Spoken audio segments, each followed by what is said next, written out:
Getting creative with exposure. Let's look at behavioural experiments. So the more you work with straightforward exposure practice, the more you may want to experiment with specific aspects of the practice. Because you may learn that, okay, I'm working with just straightforward getting in, feeling anxiety and whatever, and I'm changing certain things and that's making a difference.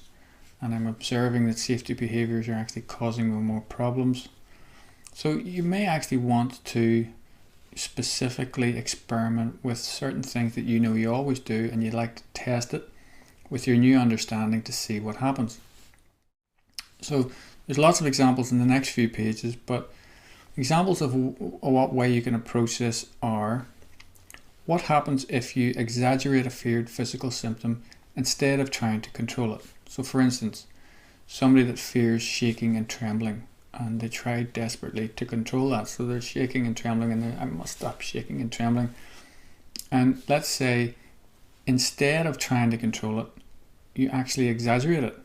So based on this new understanding that it's your resistance to what's happening is actually sending fear signals through the body and causing more symptoms, then experiment with that idea.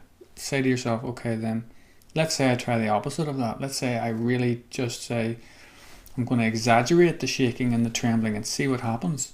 Does that cut off sending fear signals through the body? Because at least I'm now no longer afraid of it. I'm doing it myself. Can you see how that might be very useful? And I've seen people, they're afraid of shaking and trembling, and I suggest that they, try to shake and tremble more. And lo and behold, when they do that, suddenly the shaking and trembling stops. So it's a worthwhile experiment.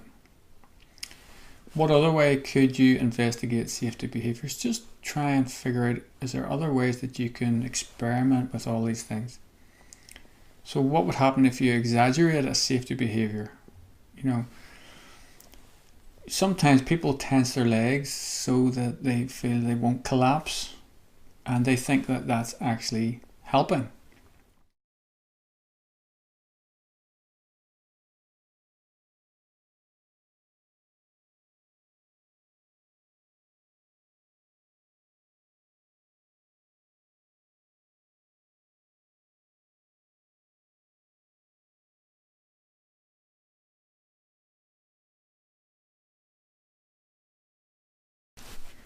Or you could replicate feared scenarios so that you can observe what actually happens. So you could ask a friend or your therapist to reenact one of your fears, and then you could see exactly what happens. So let's say you're afraid of your hand shaking when you're paying for something in a shop, and you think everyone will look at me, everyone will be thinking I'm very anxious, I'm weak, I'm something wrong with me. I'll be so humiliated and embarrassed. It'll be just too extreme. I'll never be able to cope with that situation ever again. Total misinterpretation, catastrophization. So why not find out what does happen? So let's say you get a friend to help you out, and they go up to the counter and they shake their hand the way you feel your hand shakes when you pay for something.